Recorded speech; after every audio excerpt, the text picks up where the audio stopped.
again, YouTube. Today I'd just like to talk to you about some fire steels I have in my collection, the pros, the cons, and how they can be of use in the outdoors. First of all, I'll start with one of my favourites. It's a Light by Fire branded Swedish fire steel. I think it's just called the Mini.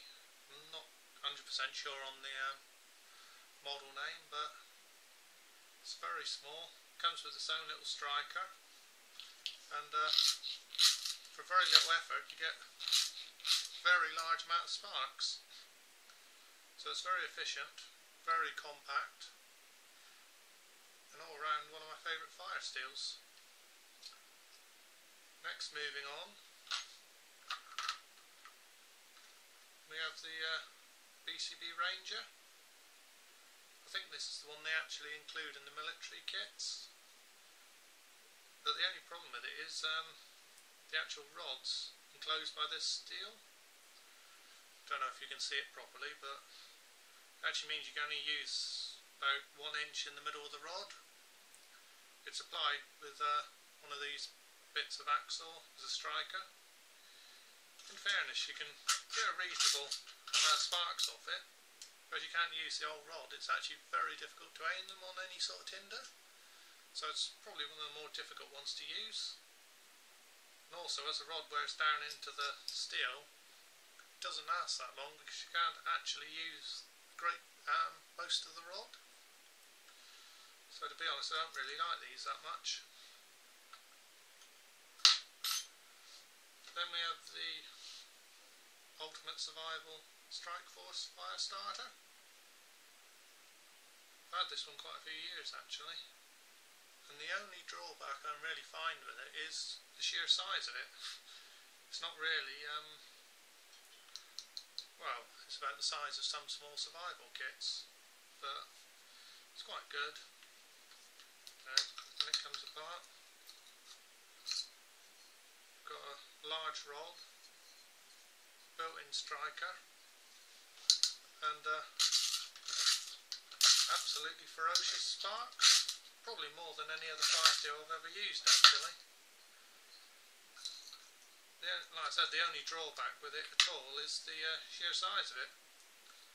And in the handle here, I've got it sealed with tape at the moment, but I'll just show you. Open it up. There's a little compartment for a tinder. I've got a Vaseline cotton wool in there at the moment, but originally it came with a wet fire tinder cube. So all in all, I actually think this is a really good fire starter, apart from the sheer size of it. But it's certainly worth its money. Then we have the little magnesium block fire starter with a rod in one side, which is strike, and a magnesium block, which just take an edge and scrape off some magnesium and mix it with your tinder. I haven't got much there, so I don't know if I actually be able to hit it or not, but then you just simply strike it, and there you see the magnesium catches. Just gives a little bit more chance of actually taking on the tinder. This one here I've had for years, so no idea what brand it is or very much about it, but it's quite an effective little bit of kit actually. Moving on, next we have the Ultimate Survival Blast Match. This one's quite unusual, as if you just undo the catch, you get a cover, and the rod pops out and it's spring loaded, and there's a little striker here, and the idea is it can be used one-handed in the event of if one of your hands was injured and you couldn't use conventional fire steel. And and the action is you sort of press down and strike like that. It's actually going to be quite difficult to do on the tray, but I'll try.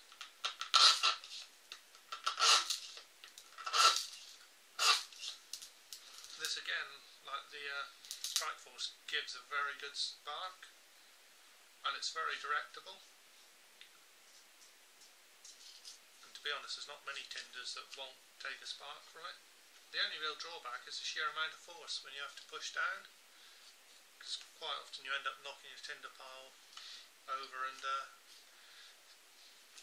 can actually make it quite difficult to use, but it's not a bad bit of kit all in all. And then finally we have the BCB Fireball flint. This one was brand new. As you can see, it's the rod's not really been striked. Just one little patch there where I tried to get the black lacquer off to get a spark from it. Comes with a little V striker. It's basically a cheap copy of the Swedish Fire Steel. Just I noticed on this one, the rod, well, like I said, I literally got this out of the packet 5 minutes before I started making this video, and it's very loose in the handle. I mean, so it's not, that's not a good feature. And the spark off it's not too bad once the lacquer gets off, but a little bit disappointed with the build quality though, where it's literally just falling apart straight out of the packet. Anyway, hope this little short review's been useful to you anyway. Thanks a lot, and goodbye.